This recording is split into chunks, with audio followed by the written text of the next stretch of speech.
Namaste to each one of you. Welcome again for another episode of The Dope.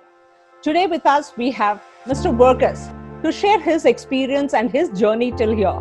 He does not need much of an introduction. Most of you have met him personally, and a lot of them have heard with what he has done, where has he been, how has he added this value to the system. Here, Mr. Varghese, welcoming you on The Dope, and really appreciate giving your time in your busy schedule. Our viewers here and the Dope team would like to hear a little about your journey till date and how has it been and what is it? Did the travel call for you or you called the travel? We would like to hear some more about it. Thank you, Jyothi, for inviting me into this session of Dope. I've been seeing a few of this series and I'm excited to be selected and being invited into this. Thank you for that. The pleasure is ours. And you. So if you ask me, I did come into the industry by accident. All my life, I had planned to join Indian Air Force as pilot. And right, so my education, my plan, my clearing of my SSB and things, everything was happening in line. But for some reason, last minute, fate didn't allow me to get into that. And one fine day, I didn't know what I want to do next. And then I found this industry and I got into the travel industry. I started my career in the travel industry with hotel. I was in sales. From there, I moved on to TMC. In TMC, I played multiple roles.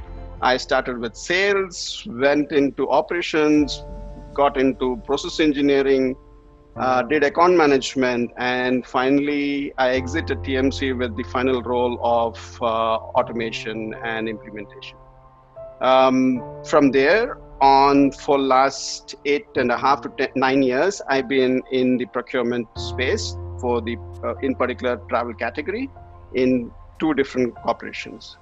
My experience in the procurement space under the travel category is spanned from in-country management of the category to the regional management to the global management of the category. Experience in air, hotel, payment instruments, buying channels, and online tool implementations. That's me. Thank you, Jyothi. That's interesting. So can you just put a kind of within a few seconds about your personal life? So who's the inspiration behind you? Who's the support behind you? So what ticks you when you have had enough of all of us on the trade out there? I'm married to Simi and I have a daughter, 9 years old. Family really matters to me. Yeah. When people in the industry trouble me and get irritated with the industry, I think I go back to my family to get myself some time. I'm sure I can understand that. That's interesting. Good to know. I think out there, people also will relate more to you, saying that, wow, yes, that's where we have somewhere to go to. So with the discussion today is about technology. As you see, there has been a lot of changes with COVID-19, personally as well as out there. So we want to know how, in your view, is the way forward for the travel industry in embracing technology for progress? And what do you see? Is that going to be the new norm? Could you share your views on this, please? Sure, Jyothi. Before I start, I think I want to make one small declaration. Whatever views that I'm going to be expressing through these next few minutes are my individual expressions, my individual views, and it's got nothing to do with my company's process, policy, or strategy. Totally understand. So as we had requested to you, this is your generic opinion that we want, and we would like to really know about your personal opinion, actually. Yes, please, go ahead. We know that travel as an industry has adopted technology very early. And the reason behind the adoption initially was the need. The industry wanted to reach to global mass to sell their services. Sure. In the recent past, we have seen some disruptive technology creating waves in the industry. We also see a lot of these were focused on travelers and experience and I'll say enhanced content. Yes. But this pandemic has created need of a different kind. The travel and tourism business especially is on its knees worldwide. Countries' borders are sealed, cities are standstill, flights are grounded, cruise ships are docked, trains are stationary. True. All this happened too quickly. A lot of us were caught unaware. One of the first role, I think most of us from the corporations, I will say, I'm not talking about the industry, from the corporate, would have played a kind of BCP support kind of a role initially. We immediately establishing the impacted people and figuring out who's stuck where. Agencies were figuring out how do I support and access with no access to office or airlines flying. Airlines or hotels got into figuring out how they can support the travel with new limitations from regulatory or lockdowns. So technology really made the difference here. I mean, that's when we realized that there is a need for technology. If let's look at a few examples of airline, right? With this pandemic, what's happening is things have changed a lot. One other thing that I can think of in the airline is cash flow. With the pandemic hitting, in the past, cash flow used to be priority, but not one of the first ones, right? Now, with this situation, it's become priority number one. True. Let's take the second one, like employees. We see lesser number of employees available to deploy to provide the service due to the world economic conditions. True. And also the fear factor. A lot of them don't want to travel. Yeah. If I go beyond airline or the industry, if I go into corporation, in the past, the need was experience. But in the future, I feel safety, health, hygiene, value add, these are going to be key players in determining the way we are servicing our employees or we getting service for our employees. True. Now, I totally agree. Each of these needs are enabling new technology and automation. And these are not luxury. These have become a need of the hour. Let's take example of airline. With the new sanitization standards, what it means to the airline is you require to have more number of hours on the ground. True. And we all know number of hours the aircraft is on the ground, it's going to get costlier for the airline. True. Now, there are a few options that the airline can look at. One, employ tons and tons of employees to do the cleaning, or adopt technology. True. Right? So it depends on the kind of need and where the technology can be adopted. Now, there is no standard to say that you can apply technology everywhere, but there are a lot of those places where you don't have a choice but to apply technology. One more recent thing that I noticed was in the MICE industry, right? MICE industry is one of those industry in the travel space which has got impacted severely.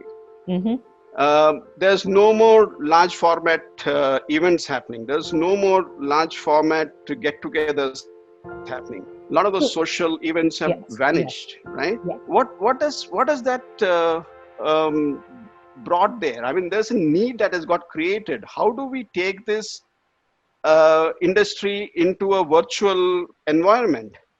And a lot of these MICE companies started adopting technology. And one of those things which really caught my eyes is seeing how virtual reality, which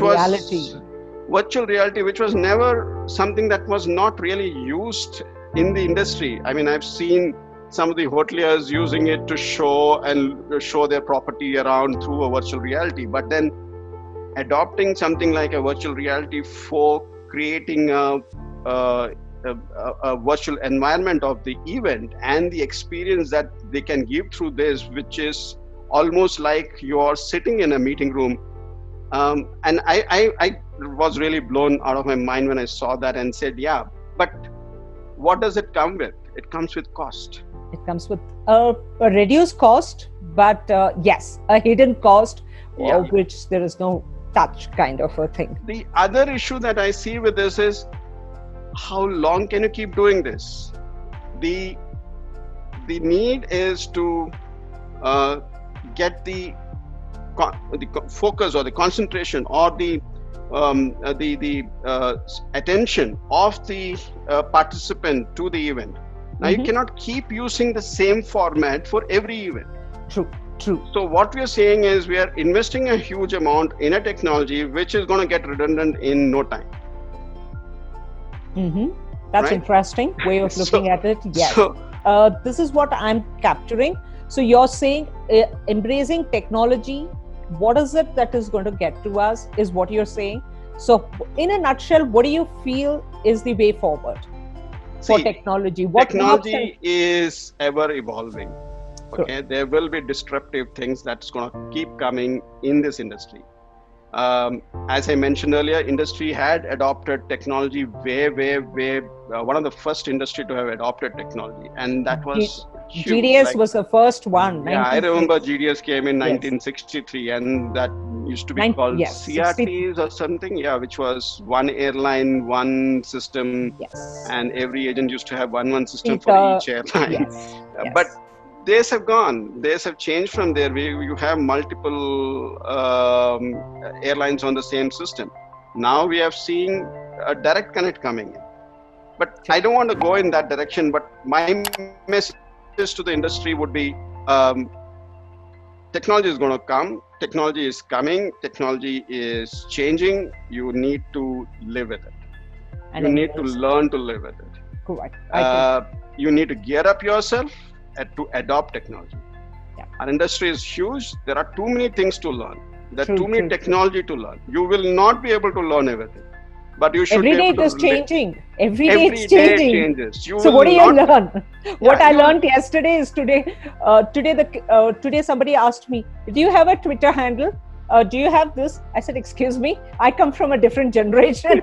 I never needed these." No, ma'am. Could you give me your Twitter handle? I could just do that for you. Can I take 5 minutes and do your Twitter handle? I said, wow, where am I going now? Right. So I agree with you. So there's so many things changing. It's not only in this industry, but across. But particularly in travel industry, the number of new technology that's coming up, it's not possible for all of us to keep on pace with it. So there's been a lot of talks about AI, data mining, bots in the recent past, and also how do you use this data to the different sources and purposes? What is this? So where you've said there is new technologies coming, these are the talks of the today's technology. Anyone people just talk about AI, data mining, bots. So how do you relate to this, and what is, in your opinion, how can this influence the travel industry? Of course, you've given us a few examples earlier also, but precisely where do you think this could be a success, and where do you think this could be actually a detrimental for growth? Let's take a few years back, right? I don't know if you have used those dial-up internet connections. Yes. You used to have 9 Mbps speed. Yes. Okay? Yes. And I remember 2003 or something, I was trying to do a reverse auction using a dial-up connection, and I miserably failed in it because I was not able to get connected, and I was not able to participate in the reverse auction. And we have come to today, minimum 100 Mbps download speed is something that each one of us have. Today, with a lot of us working from home and kids working from home, our consumption of internet is anywhere near 300 to 400 gigabytes a month. Easily. Right? So what does this do? I mean, what is this doing? This is creating more data. Over the last 2 years alone, if you look at it, 90% of the data in the world was generated in last 2 years. Correct. Okay. We expect 175 zettabytes of data worldwide by 2025. That's huge. Huge. Humongous. Yeah. Humongous. So I mean, we can keep talking about data with different sources, social media, then videos, photos. There was a time when it was limited to computers. Now you have mobiles, tabs, everything generating IoTs, Internet of Things. Everything is generating data. Now, if I take this back into the industry, okay, AI, data mining, bots, these are technologies that travel industry has adopted long time back. Okay, but application of these were limited due to the knowledge, cost, and I will also add need. Yeah, true. More of need. Yeah, but things have changed with the current conditions. Correct. Right. Look at one of the angle. Let's look at one angle: fear. Wow. Okay. Don't even talk about that. So, fear of unknown, fear of infection, fear of touching someone, fear of being touched, fear of being infected, fear of being far away from a healthcare center. I mean, okay, now don't mistake me. I'm not selling an insurance package here, but yes, that's something that we require to address in this industry. I mean, and how do we address this? I mean, this is one small piece of the need. There are tons and tons of new needs which has got created with this pandemic. Now, for a corporation, so I'm trying to talk about the same. How do I address fear as a corporation? I mean, let me look at it as a corporate, right? Correct. As a corporate, let me divide this into 2-3, like pre-trip, on-trip, and post-trip. Now, pre-trip, we'll need to know more of the destination. If it is open to travel, what are the regulatory requirements? What are the precautions one should take?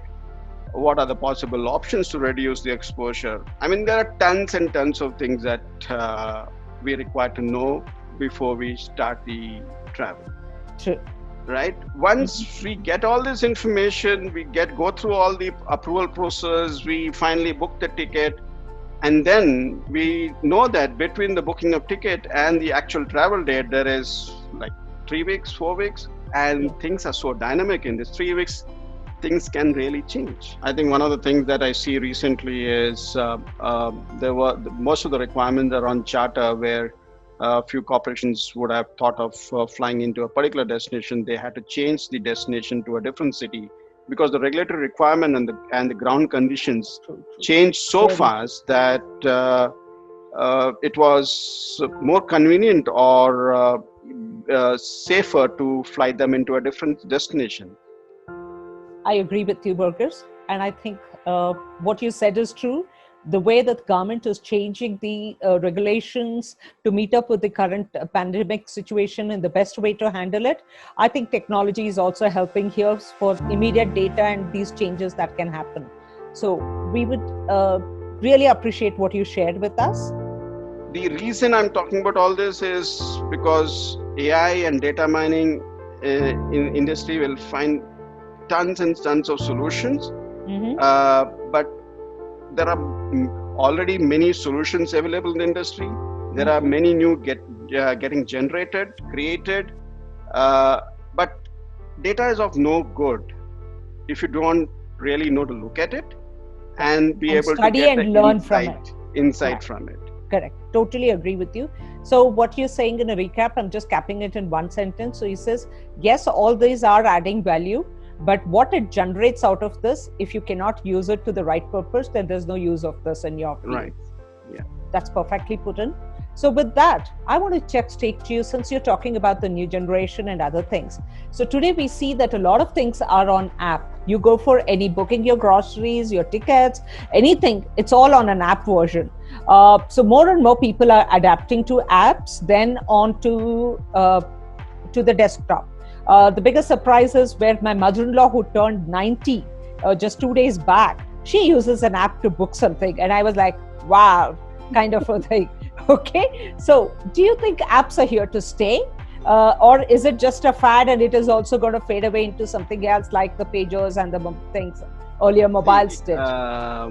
Technology is evolving, right? So we've been discussing about the way technology has been evolving, right? There was a period when .com was the best in the industry, and that's going to be there, and everyone got onto .com. It had its value for a particular time, but the way the technology is developed, the experience requirements changed, availability of new technology came in, requirements changed, and the new things came in. Apps also came in with the availability of mobile technology, mobile equipment, right? And I don't know. I mean, if I would have been, I mean, I don't think I have a crystal gaze to look to the future and tell you that, yes, app is going to be there or not going to be there. But I personally feel app will have its life, and it will die itself, and it will evolve into something new, because technology is not going to be limiting itself into only mobile or equipment. There are going to be different equipment that we have not even thought of, which is going to be coming. The other thing that I see with app is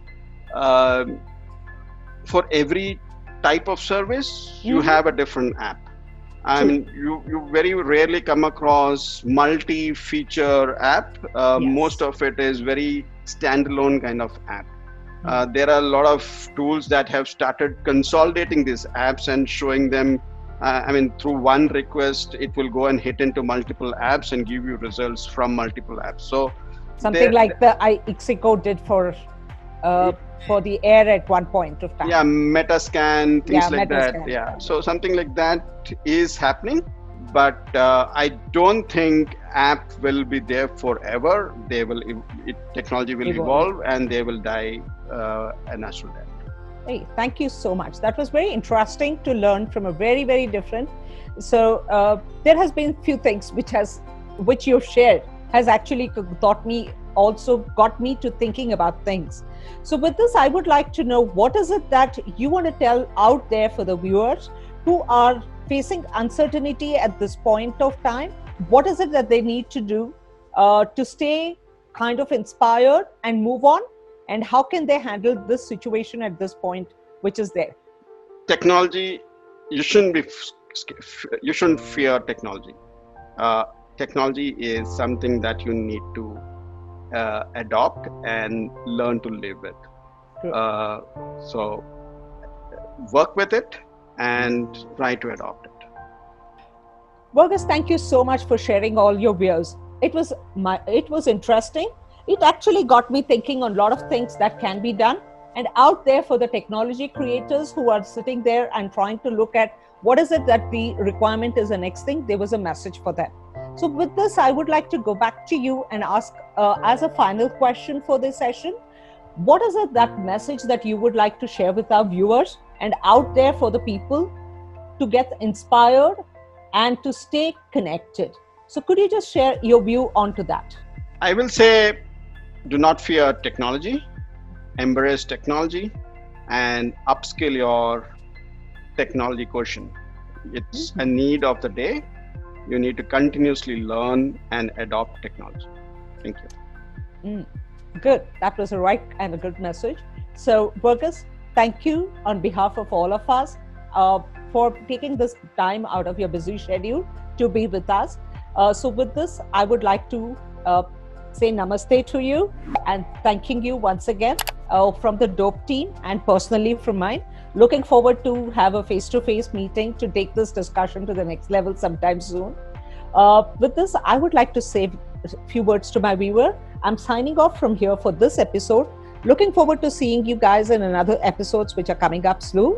And from here, we take off. Stay healthy, stay safe, stay inspired.